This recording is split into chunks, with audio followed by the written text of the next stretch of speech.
Bueno, hoy vamos a seguir con el tema de hashes. Esto va a ser algo que va a quedar estrictamente en la parte de la teórica, porque de práctica no tiene mucho sentido. En la práctica se va a expandir más sobre la clase pasada teórica, que es en realidad lo que van a implementar ustedes. Estas son otras resoluciones de colisiones que si alguien quisiera implementar una de estas estaría todo bien.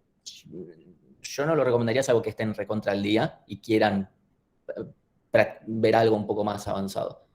No, más allá de eso, no tiene ningún tipo de requerimiento de hacerlo. Antes, temas sobre los parcelitos, yo ya vi los míos, no subí las notas porque tenemos como criterio nunca subir notas, primero hasta que no hayamos consensuado más o menos algunos criterios y hasta que pase la clase que queda en el medio. Primero, como dice ahí, si Mondi muerde un parcelito está desaprobado, no importa lo que hayan escrito. Pero ahora más importante, me puso un poco triste ver un error en particular, porque hay errores que pueden aparecer y bueno, cosas que pasan, pero hay un error en particular de esos que, ok, bueno, puedes tener toda la lógica bien, pero esto te aniquila el ejercicio, que es el hecho de andar devolviendo arreglos de memoria estática o definir, tengo un arreglo, no digo de cuánto es y Dios proveerá. Me pone particularmente triste por el que hay el ejercicio resuelto de la guía directamente tiene se puso un ejercicio que literalmente tenía esto para explicar, no podés hacer esto por tal y tal y tal razón. Y eso me dice, no lo leyeron. Porque está, a ver, cada ejercicio de la guía que está resuelto está adrede para esto.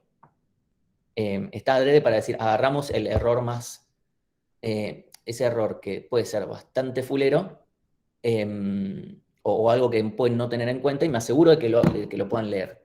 Más allá de que se mencione en clase, a veces viéndolo directamente en el ejercicio lo terminan de asociar. Y esto fue lo mismo que pasó ahora. Y eso fue algo que estábamos viendo y bueno, es una lástima. En mi caso particular solamente una persona desaprobó por eso, el resto de la gente o siguió aprobando o siguió desaprobando independientemente de ese error. Una persona podría haber promocionado si no fuera por eso, o sea, tener un 7 o más si no fuera por eso. No, léanse al menos esas cosas. Si no quieren hacer la guía está todo bien, porque no es un requerimiento. Nosotros se la ponemos ahí, pero también lean, en la guía están los ejercicios teóricos. En RPL solamente están los ejercicios prácticos, porque ¿qué les voy a poner un ejercicio teórico en RPL? Bueno, entonces, volviendo al tema de hashing. Vamos a retomar, como les dije la clase pasada, el hash abierto. A ver, ustedes van a tener que implementar o bien el hash abierto o el hash cerrado. Pueden llegar a implementar otra cosa, pero idealmente va a ser eso. Hash abierto, hash cerrado, donde el hash abierto no tiene mucho más para darnos en sí. O sea, no podemos meterle más mejoras en general. En cambio, el hash cerrado podríamos. Eso es lo que vamos a charlar hoy. Que no va a ser estrictamente hash cerrado, pero son modificaciones sobre la idea del hash cerrado. Entonces, eso por un lado. Después ustedes van, como les dije, ustedes van a elegir cuál implementan. El hash abierto uno piensa en general que es más fácil. Creo que es un poquito más fácil, también es más lento. Después el iterador del hash abierto es mucho más difícil que el del hash cerrado, porque hay que mantener un iterador de lista y cosas por el estilo. Esto se lo van a comentar hoy en la práctica, o el lunes, no me acuerdo exactamente. Pero bueno, los dos tienen sus pros y sus contras, tienen que más o menos ir viendo. Ojo, esto es muy importante.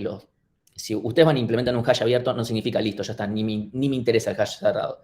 Porque en un parcelito les podemos pedir, implementar una primitiva para el hash cerrado que, bla, bla, bla, y tienen que saber cómo funciona el hash cerrado por dentro. O claro, por cualquier cosa. Entonces, lo mismo al revés.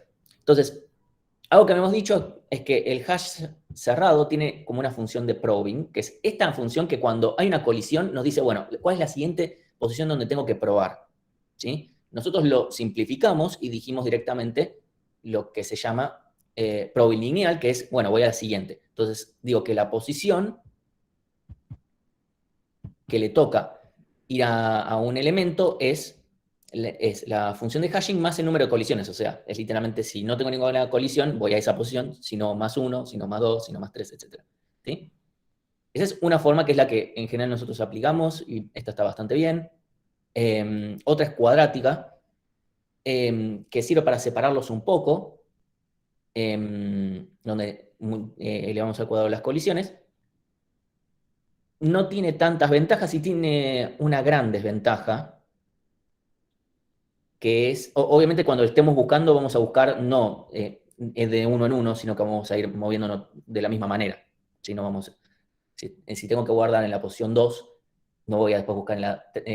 bueno, después puedo buscar en la 3, pero después no voy a buscar en la 4, voy a buscar en la 5 directamente porque es 2 al cuadrado la diferencia.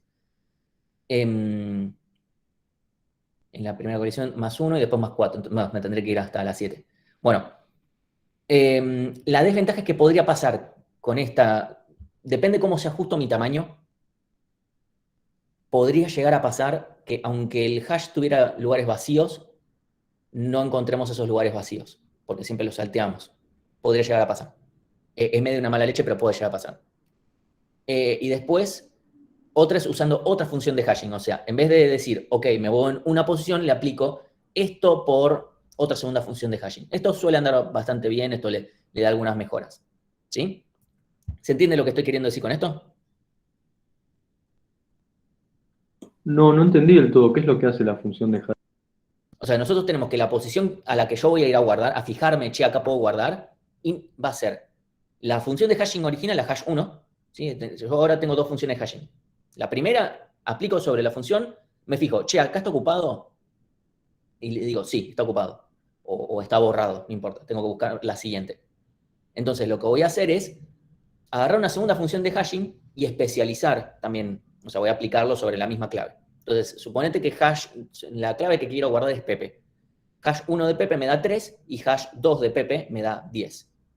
Entonces, lo que voy a hacer primero es buscar en la posición 3, supongamos que está ocupada, listo, voy a buscar en la siguiente, entonces voy a buscar más 1, porque encontré una colisión, por 10, que fue el número que me dio. Entonces voy hasta la posición 13. ¿Sí? Supongamos que ahí también tengo otro, de vuelta, está ocupado, bueno, voy a hacer, acá va a haber un 2, y la siguiente posición donde me voy a fijar es 3 más 2 por 10, o sea, en la posición 23. ¿Sí? Entonces, ya el probing no es lineal, no es que no depende de una sola función de hashing, depende de dos, es mucho menos probable encontrarme con colisiones. Entonces, de vuelta, esto es una cuestión probabilística, si son dos buenas funciones de hashing y diferentes. ¿Sí? ¿Se entendió? Tienen que ser diferentes, ¿no? Los hashing. Sí, sí, tienen que ser diferentes porque si no, no tendría mucho sentido. Si eran dos funciones de hashing completamente diferentes, no importa, son o tuneadas como fuera, son dos funciones de hashing diferentes. ¿Sí? Es otra forma de implementarlo. O sea, nosotros vimos esta nada más, que es voy bajando de a uno, o sea, más colisiones. O sea, si voy a la posición 3, bueno, más 1, sino más 2, sino más 3, sino más 4. Sí, la cuadrática es muy poco usada, pero esta sí tiene bastante más sentido. Obviamente necesitamos dos funciones hashing en vez de una sola. Y el problema que tiene el hash es que depende de una función que no le entiende nadie. Y eso no está bueno. ¿Sí? O sea, eso no está bueno porque es muy difícil de debuguear. Eso genera problemas a nivel de tests, que como a nivel funcional, obviamente yo no puedo forzar que una clave vaya a una posición en particular. A veces hay cosas que algunos hashes pueden tener un bug y no lo encontramos. Y lo encuentran después mucho más adelante en un TP. ¿Por qué puede pasar eso? Imagínense que pueden toparse con un bug si guardan una clave en la primera posición de la tabla, independientemente si es abierto o cerrado. O en la última. Tal vez hay un bug justo en esos dos extremos y nosotros no tenemos forma de forzar que eso suceda en las pruebas para chequearlo, y va a darse medio una cuestión aleatoria. Y no queda otra. Ese es el tema. Por eso, obviamente, hay una cuestión de las pruebas a veces donde tenemos un factor aleatorio, se considera como que las funciones hashing tienen un pseudo aleatorización de por sí, no nos permiten, o sea, no son aleatorias, son determinísticas en función de la clave, pero el tema es, yo no puedo predecir nada de eso, además de que no la tengo yo esa función.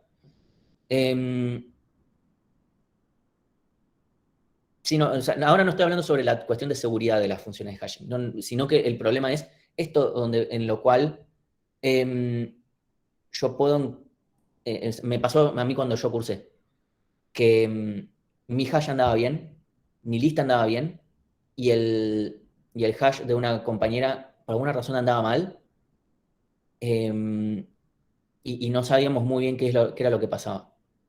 Y no lo podemos ver hasta que alguien se dio cuenta que, o sea, estamos hablando de uno de los ayudantes, se dio cuenta, che, si guardas algo en la última posición, se rompe, por tal razón en el iterador externo. Es como, mira. Y claro, con las pruebas era imposible de generar, ¿sí? Ese es un problema que tiene el hash. O sea, no es todo color de rosas. O sea, ese O de 1 en un montón de cosas viene con un cierto grado de incertidumbre por otro. Por eso nosotros ponemos bastantes pruebas, pero no son, a veces, o sea, incluso tenemos casos como muy particulares, pero si ustedes tienen un tamaño diferente de no sé qué, bueno, ya ahí tal vez no se logra. Entonces, Perdón. sí. ¿Cuál era la desventaja del cuadrático? Una ventaja del cuadrático es que no tiene una gran ventaja sobre el lineal, porque o sea, una clave que caiga de vuelta en ese mismo lugar va a seguir el mismo patrón, va a ser, en vez de fijarse en la 1, 2, 3, 4, va a ser en la 1, 4, 9, o sea, más 1, 4, más 1, más 1, más 4, más 9. No tiene una gran ventaja y tiene la desventaja de que según cómo sean los tamaños y un par de factores, aunque hayan lugares vacíos, podrían no encontrarlos o tardar un montón en encontrarlo. Justo como son los saltos, como puede llegar a dar varias vueltas hasta que cubra todo. Claro. No hay problema. Por eso la cuadrática no vi nunca que se usara. Sí, la de usar dos funciones de hashing. Esta es un poco más usual. Esto obviamente hace que sea un poco más difícil de debuguear también, ¿no? Pero esa es la idea. Entonces, ahora vamos a ver algunas mejoras ya cambiando el modelo de hashing. Porque esto era mismo hash cerrado donde lo único que le estamos cambiando es si la siguiente posición donde yo me fije va a ser por un criterio o por el otro. Pero después todo el resto del código en sí sería lo mismo. Ahora vamos a cambiar notoriamente. Vamos a ver dos implementaciones muy diferentes, pero se basan en el hash cerrado donde no es que tenemos listas ni nada por el estilo. ¿Sí? Y uno, por ejemplo, es que se basa en que los elementos están muy cercanos, los elementos que colisionan están muy cercanos. Esa es la idea. Entonces, el primer tipo de hashing que vamos a ver se llama hopscotch hashing, ¿sí? En castellano es rayuela, y ahora se va a entender también por qué es rayuela. Entonces, lo que vamos a hacer es, tenemos un parámetro K que supongamos que es interno de Alan, ¿sí? Alan define cuánto es K, es una constante, no importa. Que es cuán lejos podemos dejar al elemento X de su posición de hash. ¿Sí? O sea, si mi clave es Pepe y le aplico la función de hashing y me da 3, ¿qué tan lejos puede estar de la posición 3? Va a ser literalmente el parámetro K. ¿Sí? Es un número. Entonces, si K vale 4, por poner un ejemplo, vamos a ubicar a la clave o bien en la misma posición que le corresponde, o en la más 1, más 2 o más 3. O sea, hay 4 posiciones posibles con K igual a 4. Si K vale 5, van a ser 5 posiciones. Hash de X más 1, más 2, más 3, más 4. ¿Se entiende hasta acá? ¿Estamos bien? Ya no estoy diciendo cómo voy a resolver los problemas, solamente si entienden dónde tienen que ir las claves. Sí, una preguntita. ¿Ese K lo definís vos o cómo es? Digamos que lo define Alan, sí. Es algo completamente interno de la implementación y lo define Alan. Podría ser Bárbara aún, tal de la vida. Supongamos que no, que va a ser interno de Alan y lo definimos según cosas. Ok. Entonces, eso es el primer punto. Entonces, si en alguna de esas posiciones, si en alguna de todas estas, que no deberían ser muchas, que no debería ser un número muy grande, tal vez 4 es muy chiquito, pero sigamos con el ejemplo, no debería ser tampoco muchísimo más grande que 4. Entonces, si en alguna de esas posiciones hay lugar, listo, lo ubicamos y ya está. No hay drama. Si no, buscamos la siguiente posición libre y le vamos haciendo, vamos buscando hacerle lugar. ¿Sí? Lo que vamos a hacer es tratar de bajar otros elementos que puedan bajar para llegar a hacerle lugar a donde le correspondería ir a nuestra clave, llamémosle PP. ¿Sí? Y cuando no es posible hacer ninguna reubicación, hay que redimensionar. O sea, si no puedo seguir bajando los elementos porque como todos los elementos tienen que cumplir esta propiedad, hay elementos que los puedo bajar hasta cierto lugar. ¿Sí? Bajar o a veces subir inclusive. Entonces, ahí nos quedamos con ese pequeño problema. Ahora vamos a ir paso a paso. Este es fácil de entender dentro de todo. No acá con esta wall of text no se entiende, pero con el ejemplo sí se va a entender.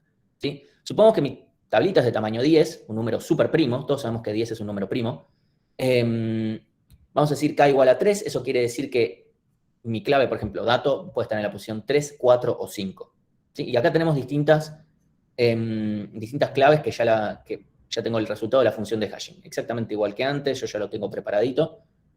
Entonces, yo quiero ubicar a dato. Lo que voy a hacer es fijarme, en la posición 3, 4 o 5, ¿hay lugar? Bueno, directamente me fijo en la 3 y ya está. Entonces guardo a dato. Después voy a ir a Jorge. Jorge puede ir en las posiciones 5, 6 y 7.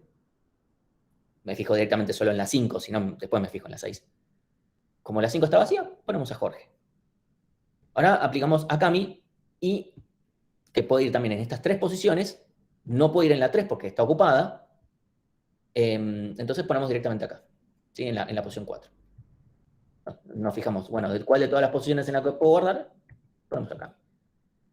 Entonces, ahora yo quiero guardar a Nacho. Nacho lo podemos guardar en la posición 4, 5 o 6. La 4 está ocupada, la 5 está ocupada, la 6 no, lo ponemos ahí.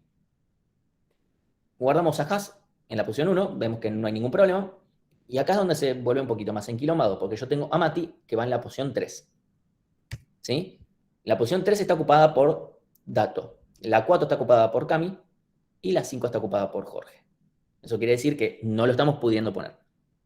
Pero podríamos buscar la siguiente posición libre, que es 7, y decir, los que están arriba mío, ¿podría ubicarlos para que bajen un toque y bueno, hacerle lugar a Mati?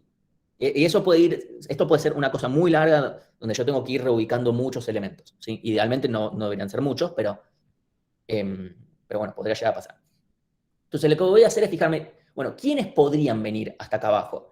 Y únicamente Jorge o Nacho. Cami no podría, porque más allá de que a Cami le tocó la posición 3, si le hubiese tocado la posición 4, que es lo mínimo que le pudo haber tocado, perdón, es lo máximo que le pudo haber tocado, porque está acá, no puede bajar hasta la posición 7. Cami, fíjense que Cami 3 más 2, 5, no puede bajar. ¿Sí? No llega hasta acá abajo. Entonces siempre lo que voy a hacer es fijarme hasta acá menos 1, posiciones arriba. ¿Sí? Esto no significa que los dos puedan bajar, significa que son los que podrían eventualmente. ¿Sí? Cami no va a poder bajar Dato tampoco, porque si no, no estarían tan arriba tampoco. Entonces nos vamos a fijar alguno. De por sí ya nos podemos dar cuenta que Nacho no puede. Y supongamos que hacemos lugar desde el de más arriba hasta el de más abajo, pero da lo mismo. Nacho ya sabemos que no puede llegar hasta la posición 7. Les recuerdo, no puede ir hasta la posición 7 porque pusimos la restricción de que Nacho, como la función de hashing aplicada a Nacho da 4, Nacho va a estar en las posiciones 4, 5 o 6. Ninguna otra más. En cambio, Jorge sí lo podemos bajar, porque Jorge puede ir en las posiciones 5, 6 y 7. Entonces hacemos lugar para Jorge. O sea, simplemente lo movemos. Ahora, como ya tengo la posición 5 liberada, puedo guardar a Mati. Ahora, supónganse que en realidad Mati iba mucho más. O sea, de vuelta, esto puede ser muy largo. Yo puedo tener que reubicar varias veces. Puedo tener que hacerle lugar varias veces. Hasta que por fin le hice lugar o no hay más lugar y punto. ¿Sí? Entonces, ¿cómo busco acá? Yo lo que voy a hacer, supónganse que quiero buscar, supongamos que la función de hashing, por ejemplo, Claudia, que fue la última que preguntó. Aplico la función de hashing sobre Claudia y me da la posición 4. ¿Cómo puedo saber yo que si Claudia está o no está? De vuelta, me dio... Claudia, o sea, busco entre hash de Claudia hasta hash de Claudia más K, ¿no? Más K menos 1, pero sí. Sí, K menos 1. Hagámoslo con el ejemplo. El hash de Claudia me dio 4, entonces buscamos en las posiciones, ¿cuáles exactamente? 4, 5 y 6. Bien, 4, 5 y 6, y vemos en la posición 4, 5 y 6, no está Claudia. No puede estar en otra posición, por la restricción que pusimos. Entonces, la gran pregunta, ¿cuánto cuesta buscar? ¿O de K? Supongo que K es una constante extremadamente despreciable. O de 1. Es O de 1. ¿Sí? Es O de 1 y no importa cuántos elementos haya, que eso es algo que al hash cerrado le podía llegar a joder. Esta tabla podría estar completa y buscar un elemento siempre va a ser O de 1. Obviamente, si está muy completa, puede llegar a ser un problema eventualmente, ¿no? Pero acá nos aseguramos, esto es O de 1. No importa lo que... Encontrar el elemento es O de 1 seguro. ¿Sí? Una pregunta. Sí. Si yo tengo si yo tengo K más 1 datos que el hash me dio el mismo valor, además de que el hash está mal hecho, tendría que ¿Cómo? redimensionar. Si tenés que... Si yo tengo K más 1 valores que me dieron un mismo valor M, ponele en el hash, además Pero de eso que el hash... no significa que la función de hashing esté mal. Si vos tenés, acá tengo 10 posiciones nada más. Yo te empiezo a meter, te meto 10 millones de claves y te puedo Claro, hacer- más de K colisiones, digo. O sea, vas a tener colisiones. Si yo te tiro 10 millones de claves, espero que hayan 1 millón un millón de colisiones por cada posición. Esto te da una solución parcial al problema de tener colisiones y hacer búsqueda más rápida, pero si tenés que rehashear sí o sí. O sea, cuando tengas que rehashear, vas a tener que rehashear. No te queda otra. Eso seguro. Listo. Una pregunta. En el caso de que a Jorge no lo pudieras cambiar de lugar, como Ahora- Mati, sí. Ahora vemos. Vamos paso a paso. Ahora, supónganse que quiero guardar a Agustín en la posición 4. ¿Sí? ¿Qué va a pasar? Voy a tratar de guardar en estas mismas posiciones, como dijimos antes, y no voy a poder. Voy a ir a la última posición libre y me voy a fijar, che, ¿puedo bajar a Nacho o a Jorge? Y no puedo. No puedo hacerle lugar. Acá tengo que redimensionar, no me queda otra. La tabla está bastante llena dentro de todo, tendría sentido. Entonces, no vamos a zafar de tener que redimensionar eventualmente. Idealmente no lo vamos a hacer seguido. Pero acá vamos a ver que esto trae algunas consecuencias también. Entonces, un segundito.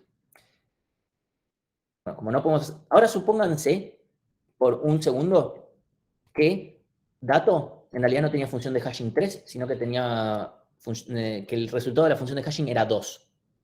Y que terminó en la posición 3 porque antes había algo acá que después lo borré, lo fleté, no importa. Estaba Martín en la posición 2 y después guardé a Dato y ahora Dato quedó en la posición 3, lo borré a Martín, no importa. ¿Sí? Entonces, este es el estado actual antes de querer guardar a Agustín. Si yo ahora quiero guardar a Agustín, de vuelta me va a pasar lo mismo, pero también lo que me puedo fijar antes de ir a la última posición, perdón, antes de ir a la siguiente posición vacía, lo que puedo llegar a fijarme antes, esto es como en realidad lo que puedo hacer es a instancias iniciales, es no solamente querer reubicar todo lo siguiente, sino también este mismo bloquecito. Che, ¿alguno de estos podría subir hasta más arriba? Entonces, podemos ver que Mati no puede ir porque Mati como mínimo va en la posición 3. Cami mínimo también en la posición 3. Dato sí podría subir. Entonces puedo hacer esto. Y ahora puedo guardar a Agustín acá. ¿Sí? O sea, esto de fijarme también lo puedo hacer acá mismo. Esto depende obviamente de la implementación. Alguno podría decir, yo no voy a implementar esto. Está bien, son ya detalles. Pero se podría hacer esto también si quisiéramos. No sé Una si es lo pregunta, más profe. real o no, pero se puede. ¿Sí? Lo que sería como la ventana, o sea, abriendo una diapositiva al recuadro, la ventana en la que chequeamos si pueden subir, ¿no tendría que ser de K-2? Porque en realidad serían los que están justo ahí. O sea, si chequeamos, claro, si chequeamos ahí, Mati no podría subir más de el No, Mati 2. no, tendría que ser hasta Cami. Claro, hasta Cami, por eso. Sí, tendría que ser hasta Cami nada más. Lo hice así para dejarlo siempre la ventanita igual. Pero Entonces, es verdad, Mati nunca podría llegar hasta la posición 2. Independientemente de cuál es efectivamente su función de hashing. Porque si hubiese tenido 2, o 1, 0, 1, 2, nunca habría llegado hasta la posición 5. ¿Sí? Es cierto eso. Pero bueno, esto también se podría llegar a hacer. Ahora, algunas consecuencias que tiene esto. Primero, como dijimos, las búsquedas son siempre O de 1, siempre, absolutamente siempre. Ahí Agustín pregunta si devuelve 0, las posiciones efectivamente van a ser 9, 0 o 1. Porque como vimos, el hash, no hay ninguna razón, no hay una cuestión de orden. El hash no tiene orden de ningún tipo, entonces agregarle una restricción de no podés volver arriba de todo no tiene mucho sentido y en realidad sería medio como que es como si beneficias a las claves que tienen resultado de la función de hashing más chicos y no tiene mucho sentido eso. Entonces, sí, efectivamente, si a mí me tocara uno que me fuera la posición 9 en este hash de 10 posiciones, tendría que fijarme en la 9, 0 o 1. Entonces, búsqueda son siempre O de 1. Si la función de hashing es mala, esto puede ser muy feo. hasta puede directamente no poder usarse. ¿Por qué? Imagínense que la función de hashing es lo peor que puede existir, que sería, no sé, return 0. ¿Sí? Si es return 0, ¿qué va a pasar? Colisión o no sé, supongamos con este ejemplo acá. Supónganse que acá todo me dio 0. Yo voy a guardar a Dato en la posición 0, a Jorge en la posición 1, a Cami en la posición 3. Después va a venir con Nacho, no lo voy a poder guardar en ningún lado, a ninguno de los elementos lo voy a poder bajar, ¿sí? Y como no voy a poder bajar, voy a querer redimensionar. Voy a volver a guardar a Dato, Jorge, Cami, y no voy a poder guardar a Nacho. Voy a seguir aumentando hasta que, bueno, la memoria me explote. Ese es se podría poner un if si tuve que volver a redimensionar. No sé, escribo asterisco null para que tiene un segmentation fault adrede. Y decir, bueno, lo intenté. Entonces... Un asesinato, una eutanasia al programa. Y más o menos es eso, es como, hay otras formas, podemos meter un exit, ¿no? Pero mi forma poética es hacer asterisco null, como para que tire un segmentation fault. Entonces, obviamente dependemos que la función de hashing sea razonable, que es algo que en realidad el hash siempre depende. ¿Sí? Entonces, otra cosa es que no necesitamos los borrados, porque el borrado era algo que me permitía decir, bueno, ¿cuándo tengo que parar de seguir buscando a la clave si no está en la posición que le corresponde? Porque que no haya algo en un lugar no significa que no pueda estar más abajo. Por eso necesitamos eso de vacío, borrado u ocupado. Acá no lo necesitaríamos. Necesitaríamos mantener ese estado, porque siempre, como mucho va a estar en un par de posiciones, podemos tener que cuando no está ocupado, simplemente tenemos un null en la clave, por decir algo, y me voy a fijar en unas pocas posiciones de todas formas. Nunca me voy a pasar de mucho. Entonces las búsquedas siempre son de uno, entonces no necesitamos el borrado como un estado. ¿Sí? ¿Se entendió este tipo de hashing? De vuelta, no es algo que tienen que implementar ustedes. Está bueno que lo conozcan. Este era un tema que en un momento estaba dándose en otra materia y después dijimos, ¿por qué se está dando en esa otra materia que no tiene nada que ver con hash? Entonces, eventualmente en esa otra materia dijeron, che, no vamos a dar más esto porque no tiene nada que hacer acá, y yo le dije, yo lo quiero traer acá.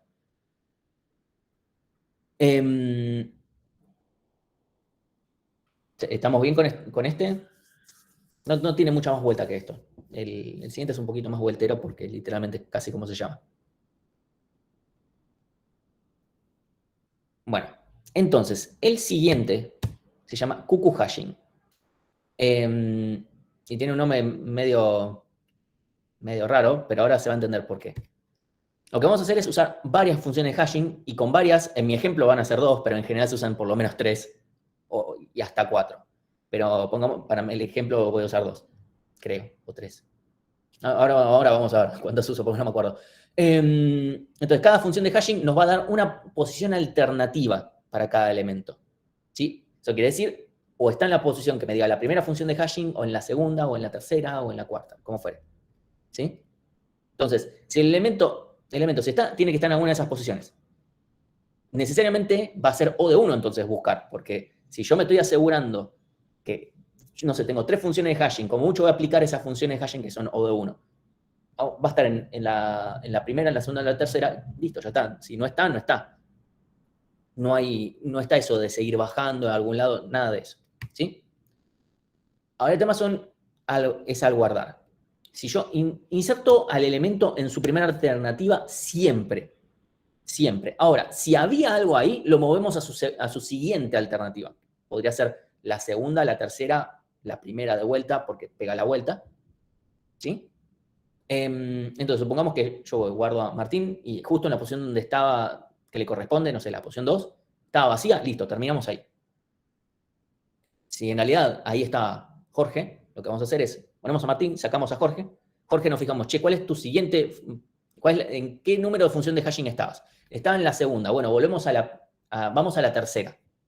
Como vamos a la tercera, nos fijamos, bueno, ahora te toca la posición 5. Lo guardamos ahí, y si había algo ahí, hacemos lo mismo. ¿Sí? La siguiente alternativa, había algo más, aplicamos la misma lógica. Y hasta que terminamos o entramos en un loop. Si entramos en un loop, significa que tenemos que redimensionar. O sea, si eventualmente estoy de tanto mover y sacar, volví a sacar a Martín de la posición que le tocaba, tenemos que mandar a otra posición, seguimos, y eventualmente quiero volver a poner a Martín en la posición 2, entré en un loop y caí. O sea, más Perdón. que si lo quiero poner en la posición 2, es si lo tengo que poner en su primera alternativa. Perdón, lo que movemos es lo que ya está guardado o lo que estamos tratando de... No, lo que ya estaba guardado. O sea, ok. siempre ponemos, o sea, yo digo, pongo este acá y si había algo lo muevo. Y lo muevo a donde sea y si había algo también lo saco. Y así. Ahora lo ponemos Claro. en un ejemplo.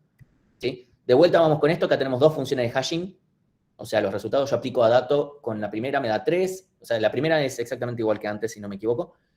Y la segunda, acá tenemos otra función que me dio otras cosas.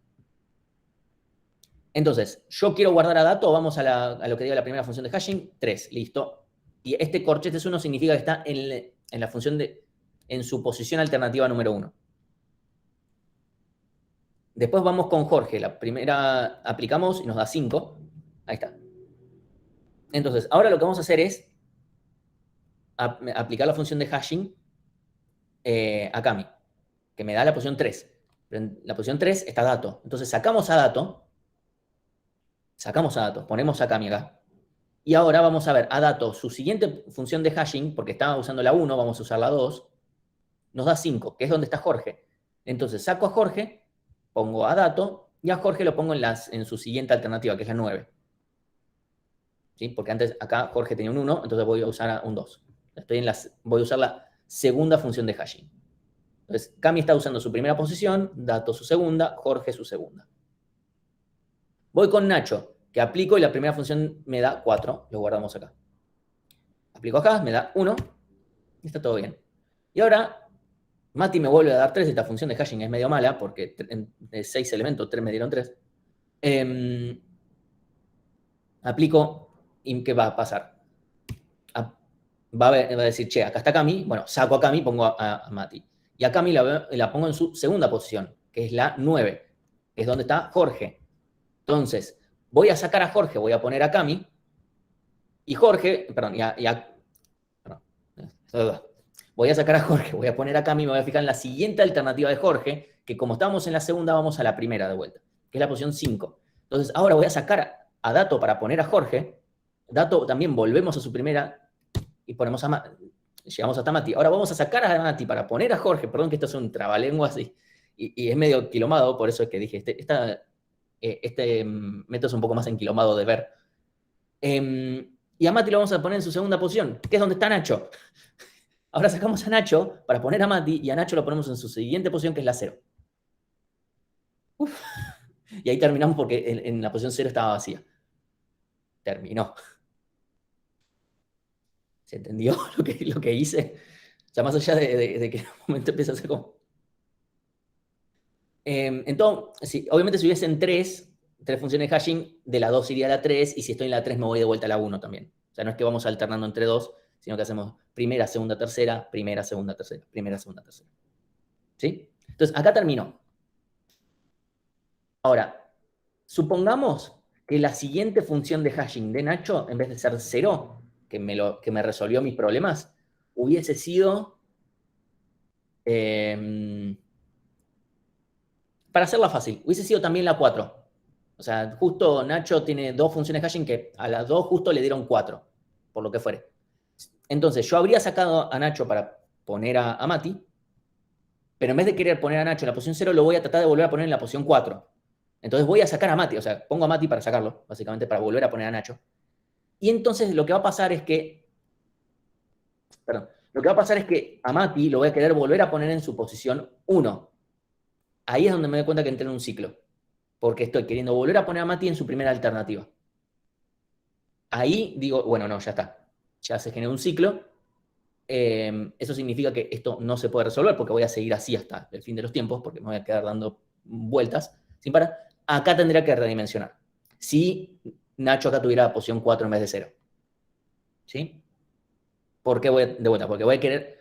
No porque quiera poner a Mati en la posición 3 de vuelta, porque si acá en vez de un 3, acá en vez de un 4 hubiese un 3, no sería un problema, necesariamente.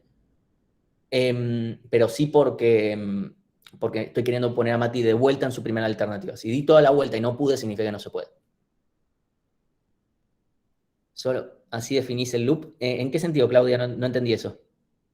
Sí, definís el loop solamente si el elemento que querés meter vuelve al mismo hash que al primero.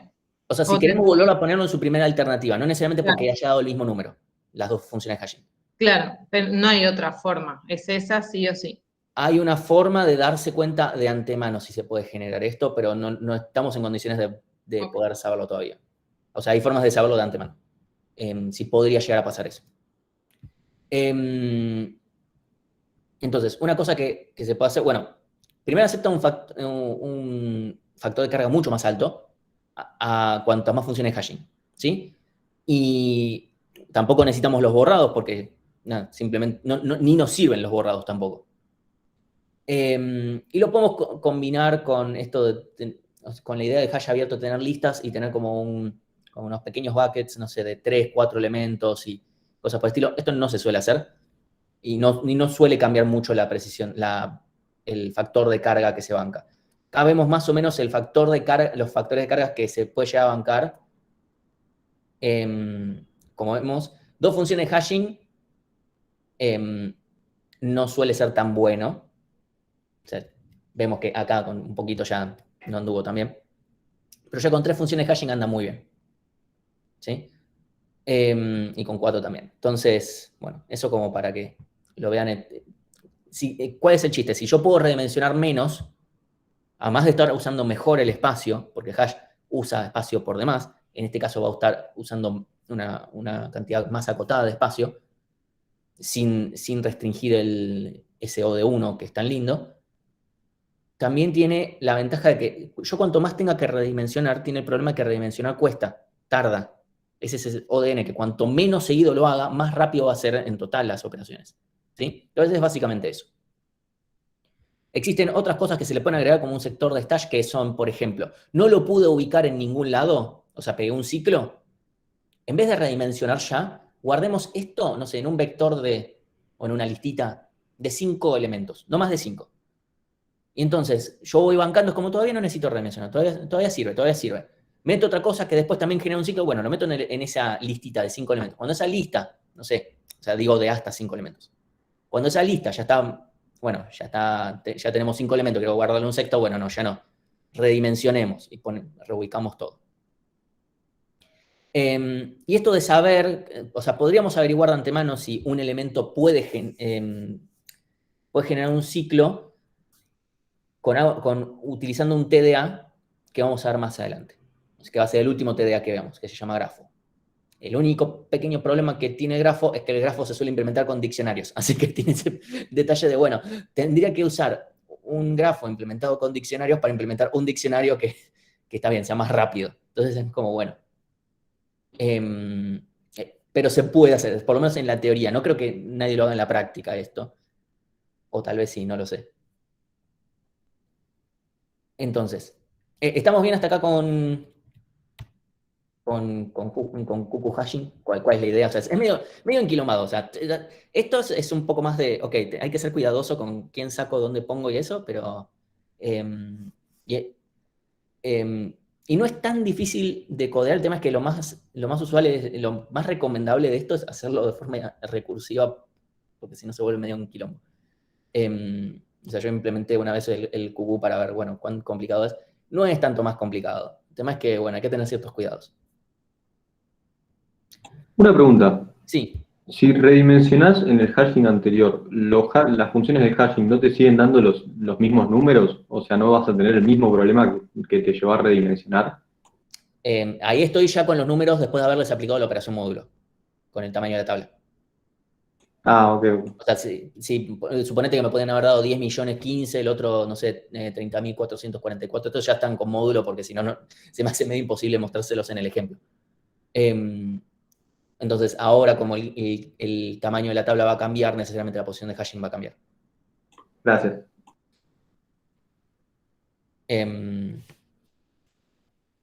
¿Estamos hasta acá?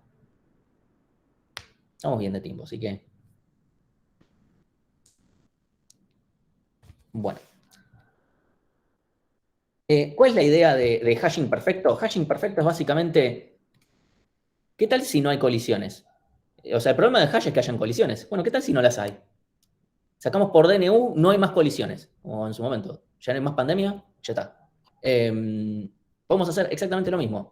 Vamos a decir, Que no hayan colisiones. Suena como, bueno, Martín, ¿cómo mierda vas a hacer para que no hayan colisiones? O sea, tenemos una función que te puede devolver cualquier número, o sea, la función de hashing, y que después la tenemos que mapear a un tamaño fijo. Vamos a estar con algunos problemas para hacer que de infinito pasemos a un número fijo y que al mismo tiempo no genere colisiones. O sea, que logremos que sea biyectivo de alguna manera. Pero hay un detalle. Si yo ya sé cuántas claves voy a guardar, podemos, o incluso si yo sé cuáles son esas claves, puedo llegar a hacer algunas cosas. Entonces, vamos a ver un método que no es muy interesante, pero después vamos a ver otro.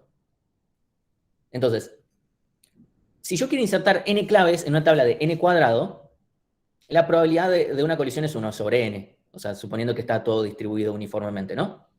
Es como bastante chico. Si estamos hablando de que tengo 10.000 elementos y 1 sobre 10.000 es como muy chiquito. Es muy poco probable que tengamos una colisión.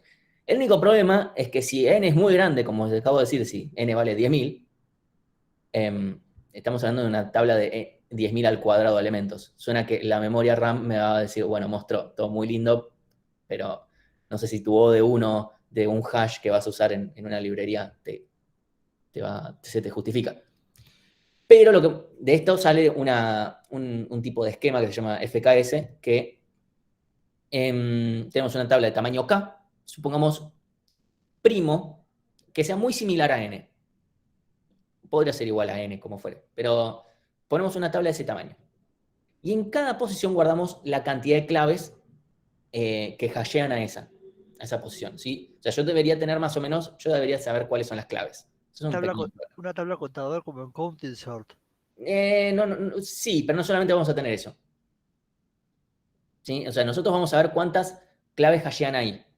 O sea, tenemos ese contador. Y además de ese numerito, vamos a tener un puntero a otra tablita que tenga el tamaño de esa cantidad. O sea, supongamos que a la posición 5 hashean 10 claves, por decir algo, digo un 10. Entonces después me voy a crear una tablita chiquita de tamaño 100, porque es 10 al cuadrado. O un primo muy cercano, no sé, pongámosle 101, creo que, corríjame si estoy equivocado, pero 101 creo que es primo. Entonces, y después usamos una segunda función de hashing que nos asegure que no hayan colisiones ahí adentro. Debería ser poco probable, probamos con la primera, si no nos anduvo, probamos con otra y así. Obviamente tenemos que tener varias funciones de hashing ahí, como en la alacena, para poder aplicar, ¿sí? Entonces la función de hashing debe salir de un pool de funciones de hashing que tengamos. Alguna que no nos genere colisiones de esa manera. Entonces, en cada posición de la tabla principal voy a tener cuántas hashean usando la función principal de hashing, un puntero a esa segunda tablita, y también qué función de hashing terminé usando en la segunda tablita. Eso o sea, en esa segunda tablita, que cada uno de todos tiene una segunda tablita, ¿sí? Entonces, lo que yo voy a hacer para buscar es, supongo que quiero hashear, voy a hashear Pepe, voy a decir la posición 7, ok, me voy a fijar, bueno, ahora voy a ir a la segunda tablita que está, o sea, que tengo el punterito para la segunda tablita, tengo cuántas hashearon, o sea, el tamaño de la tabla, o puedo tener el tamaño también si no es igual a ese, y aplico la segunda función de hashing que también está guardada, y listo.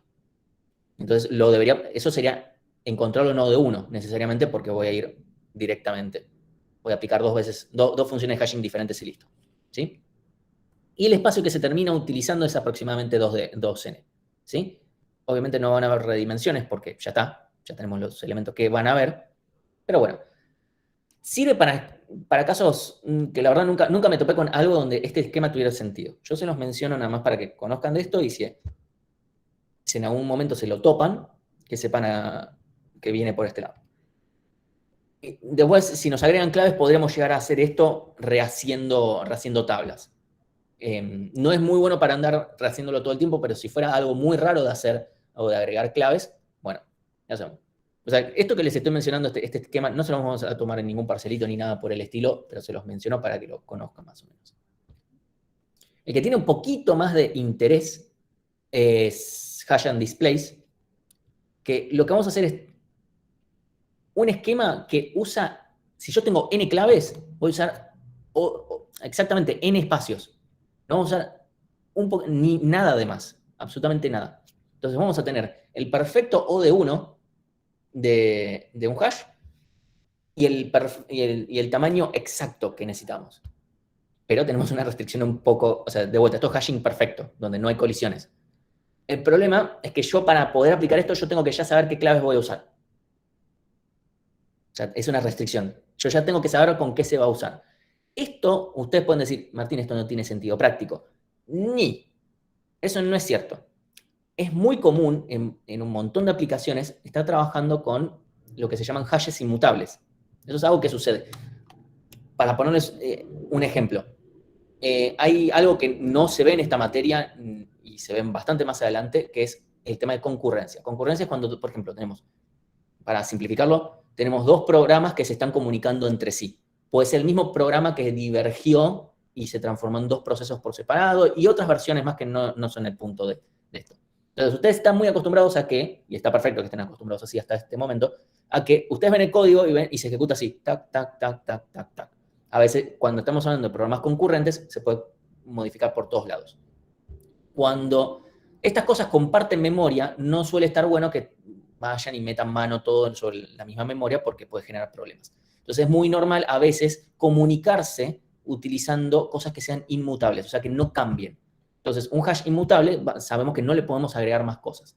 Eso por un lado. Si yo, por ejemplo, en mi trabajo pasó que hace un par de años habían algunas cosas que no estaban andando tan rápido como se querría. Y después de tomar mediciones directamente, se dieron cuenta que uno de los puntos, entre otros, pero uno de los puntos donde se estaba perdiendo eventualmente poder de procesamiento era que se hacían muchos chequeos para obtener el dato, para obtener algo en una lista, que tenía 5 elementos. Uno diría, 5 elementos, eso de uno, me chupa todo un huevo. Bueno, al cambiar esa lista por un conjunto, por ejemplo, o sea, donde yo quisiera corroborar si algo está en el conjunto o si algo estaba antes en la lista, bueno, obviamente en los dos casos es como, técnicamente es lo mismo, son 5 elementos. Bueno, son 5 elementos que se consultaban todo el tiempo. Entonces, esos 5 se multiplicaron por un montón de veces y fue mejor hacerlo con un conjunto. Eso. Entonces, obviamente sería un conjunto que era estático, inmutable, entonces convenía tener... Eso después lo resuelve internamente o lo implemento yo o quien fuera. Si esto se los menciono más que nada para que sepan, esto tiene sentido, tiene sentido práctico. Y entiendo perfectamente que no lo vean en este momento. Entonces, ¿qué es lo que vamos a hacer con esto? Yo voy a tener un símil hash abierto. Esto no es un hash abierto, esto es un mal wording que saqué de un apunte de la materia esta que la daban antes, este tema, pero bueno. Lo que vamos a tener es un arreglo de listas, nada más, ¿sí? Entonces, lo que vamos a hacer es ubicar cada elemento en cada una, o sea, casi como si fuera un hash abierto, o sea, vamos a usar el mismo mecanismo donde yo voy a tener un arreglo de tamaño n, donde n es la cantidad de claves que yo quiero guardar. Y yo voy a guardar, en cada una de esas posiciones voy a tener una lista. Entonces, lo que yo voy a hacer es hashear por mi función de hashing principal, llamémosla hashing 0, hashing, lo que fuere, pónganle el nombre que quieran. Agarro Pepe en posición 0, lo ponemos en la lista 0. Martín en la posición 2, va en la posición 2. Jorge en la 5, Dato en la 2 también con Martín. Después, a ver, nombres de acá. José lo ponemos en la posición 9, no sé. Supongamos que... Bueno, y así con todos, vamos a poniéndolos en las listas que vayan. No hay una resolución de colisiones, simplemente estamos guardando en estas listas. No estamos redimensionando, no estamos haciendo nada. Estamos guardando en las listas según lo que diga el numerito. Módulo n, ¿sí? Entonces, después vamos a necesitar tener varias funciones de hashing aparte. Entonces, lo que voy a hacer es ordenar de mayor a menor cantidad de sinónimos. Sinónimos son aquellos que tienen el mismo valor de función de hashing. O sea, por ejemplo, en el ejemplo que acabo de dar, creo que... bueno, si 2 cayeron en el 2, en la lista 2, va a ser ese, ¿sí? Entonces, después esto mapa de bits es no es tan importante. Lo importante es que vamos a ir ubicando las claves en lugares que queden usando funciones hashing libres, ¿sí? Entonces, vamos a ir con la lista de sinónimos, con más sinónimos, porque ordenamos de mayor a menor.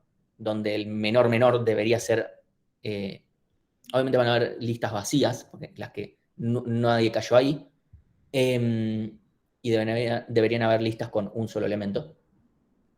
Entonces, aplicamos una función de hashing y si esa nos manda a todos los elementos a lugares que no coincidan entre sí y al mismo tiempo que no coincidan con cosas que ya tenía guardadas, entonces marco esos lugares como ocupados y guardo ahí directamente. Y a los elementos que queden sin sinónimos, después simplemente los ponemos en lugares vacíos y ahora mostramos cómo se resuelve. Entonces, en cada posición, además de guardar el elemento, vamos a guardar qué función de hashing usamos para ese elemento. Voy a ir directamente al ejemplo porque esto es mucho texto que mientras yo lo leo me confundo y es más fácil verlo viendo el ejemplo se entiende mucho más. Entonces yo aplico la función de hashing 1 para determinar, bueno, ¿dónde van? ¿Cómo los organizo según sinónimos? Entonces, acá cambié el orden para que me queden primero los que dieron hash, la primera función de hashing 1, 3, después la segunda me dieron 4, después el tercero que me dio nada más 5 Jorge, me dio 5. ¿Sí? Entonces, eso es lo primero que hago. Yo agarro mi primera función de hashing, se la aplico a cada uno, lo puse en listas, bla, bla, bla. Entonces, ahora lo único que tengo es, ok, dato, Cami, Mati, son sinónimos, van a ir juntitos, tengo que usar la misma función de hashing para estos tres. Supongamos que uso la función de hashing 2. Lo que me voy a fijar es, ok, que primero no colisionen entre ellos de vuelta, porque si no, no vamos a poder. Eso no sucede. Y vamos a ver que además estas tres posiciones estén vacías, que lo están porque son los primeros. Entonces los ubicamos. ¿Sí? O sea, ubico a Dato en la posición 5, a Cami en la posición 2 y a Mati en la posición 4. Pero además en la posición 3, que es lo que indica esta función, voy a decir que acá estamos, que para los elementos que caen acá usamos la función 2. ¿Sí? Entonces, este es el índice de la tablita, nada más. Entonces, de vuelta, acá guardé los elementos. Si yo, a día de hoy, quiero buscar a Mati, lo que voy a hacer es, aplico la función de hashing, la primera función de hashing sobre Mati me da 3. Voy acá y me dice, tenés que usar la función de hashing número 2. Ok, aplico la función de hashing número 2, me da la 4, y acá lo encontré a Mati.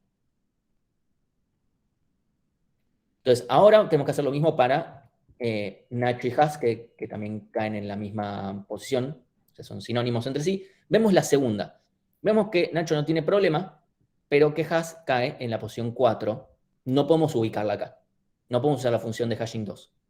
Entonces vamos a intentar usar la función de hashing 3, que, bueno, ahora en este caso va a dar todo bien.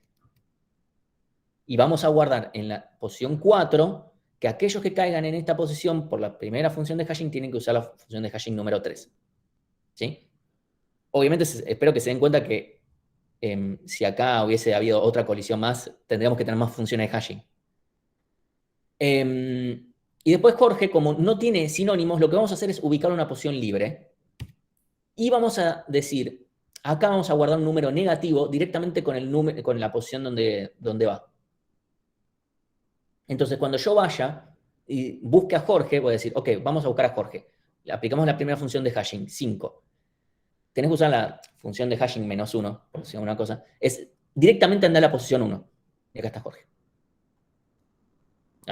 Podría no ser un número negativo, podría haber un campito más que me diga usa una función o usa esta posición. ¿Sí? Pero fíjense, estoy usando la cantidad de memoria justa y necesaria. Obviamente tengo que saber cómo son las claves. Entonces, ahora buscar algo es O de 1. Voy a aplicar 2 funciones de hashing y ya está. El tema fue generarme esta tabla. Esta tabla es complicada de armar. ¿Sí? Entonces, como consecuencias, las búsquedas son sí O de 1. Usamos el espacio justo y suficiente y necesitamos muchas funciones de hashing. Necesitamos muchas porque 3 es muy poquito. Pero ya ven, se me pudo haber colisionado de vuelta y cagué. No me servía de nada. Hay una solución que es usando unos algoritmos de grafos que lo que hacen es generar funciones de hashing. Es medio una cosa medio rara, pero bueno, esto se nos escapa de este momento de la materia. Y siempre digo, algún día voy a subir un video explicando esto, obviamente para que lo vean después, pero sé que no lo van a ver, entonces como que me quita mucho las ganas. Así que una pregunta con esto, o sea, sé que puede ser medio confuso. Si a alguien le quedó, o sea, ya terminamos. La clase de hoy es corta. Y sirve también para generar un buffer a la práctica. Pero díganme si entendieron este último o si fue como, ¿qué pasó acá? Sí, más o menos que lo pude seguir. Buenísimo.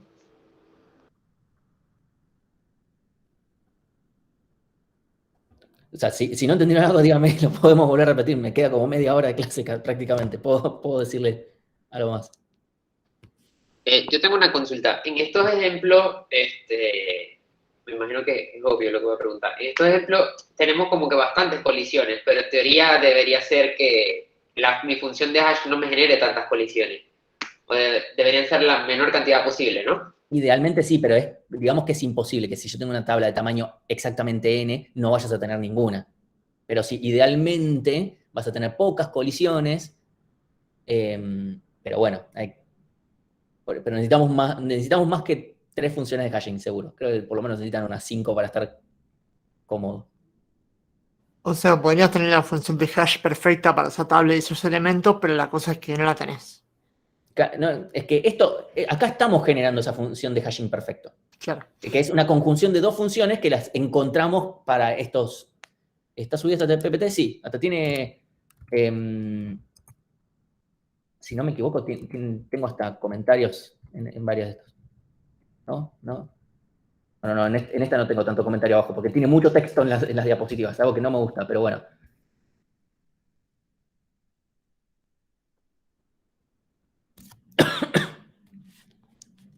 Sí, incluso en realidad esta clase yo ya la pensaba dar con diapositivas antes de que cayera la pandemia, porque el primer cuatrimestre que lo dimos fue justo en 2020, y justo cayó la pandemia, fue como, bueno, total, las diapositivas ya las tenía hechas.